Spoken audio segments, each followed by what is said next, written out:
ഇന്നലെ ഓവൽ ടെസ്റ്റിന്റെ അവസാന ദിനം നിങ്ങൾ ലൈവ് കണ്ടിരുന്നുവോ? ലൈവ് കണ്ടിരുന്നവർ ആരും ടെസ്റ്റ് ക്രിക്കറ്റ് ബോറിംഗ് ആണെന്ന് പറയില്ല. ഇത്രയേറെ ത്രില്ലിംഗ് ആയ ക്രിക്കറ്റ് ഫോർമാറ്റ് വേറെ ഇല്ല അല്ലേ? എന്തൊരു പ്രഷറായിരുന്നു നമ്മൾ അനുഭവിച്ചത്. സിറാജ് അവസാനം അറ്റ്കിൻസന്റെ കുറ്റി തെറിപ്പിക്കും വരെ നമ്മൾ അനുഭവിച്ച പ്രഷർ വാക്കുകളിൽ നിർവചിക്കാനാവില്ല. 9 വിക്കറ്റും വീണപ്പോൾ കളി തീർന്നെന്ന് കരുതി ഇരിക്കുമ്പോഴാണ് ക്രിസ് വോക്സ് ഒരു കൈ ഒടിഞ്ഞിട്ടും ഒരു കൈയിൽ ബാറ്റ് ചെയ്യാനായി കളത്തിലിറങ്ങുന്നത്. അത് കണ്ടപ്പോൾ അദ്ദേഹത്തോട് ഒരുപാട് ബഹുമാനം തോന്നി. ഓപ്പോസിറ്റ് ടീം പ്ലെയർ ആണെങ്കിലും ഈ ഒരു അവസ്ഥയിലും സ്വന്തം രാജ്യത്തിന് വേണ്ടി ഒറ്റക്കൈയിൽ ബാറ്റ് ചെയ്യാനായി ഇറങ്ങിയത് ഏറെ ആദരവറിയിക്കുന്ന ഒന്നാണ്. എന്തായാലും ഇന്ത്യ കളി ജയിച്ചു. സിറാജിന്റെയും പ്രസിദ്ധ് കൃഷ്ണയുടെയും ബോളിംഗ് ഒരു രക്ഷയുമില്ലായിരുന്നു. ഓരോ ബോളും ത്രില്ലറായിരുന്നു അല്ലേ? എന്തായാലും ഇന്ത്യയുടെ യുവനിര ഇന്ത്യൻ ആരാധകർക്ക് നൽകുന്ന പ്രതീക്ഷ ചെറുതല്ല.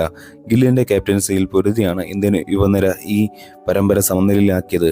ഇനി ഇന്ത്യയുടെ ടെസ്റ്റ് കാണണമെങ്കിൽ കുറച്ച് മാസങ്ങൾ എടുക്കുമെന്ന് തോന്നുന്നു. ഈ ടെസ്റ്റ് സീരീസ് ഗംഭീര അനുഭവമായിരുന്നു.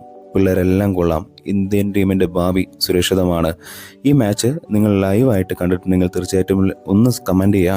നിങ്ങളുടെ അനുഭവങ്ങൾ തീർച്ചയായിട്ടും കമൻറ്റ് ചെയ്യുക. ഈ പോഡ്കാസ്റ്റ് നിങ്ങൾക്ക് ഇഷ്ടപ്പെടുന്നുണ്ടെങ്കിൽ തീർച്ചയായിട്ടും ഒന്ന് ലൈക്ക് ചെയ്യുക, ഷെയർ ചെയ്യുക, സബ്സ്ക്രൈബ് ചെയ്യുക, ഒന്ന് സപ്പോർട്ട് ചെയ്യുക. നന്ദി.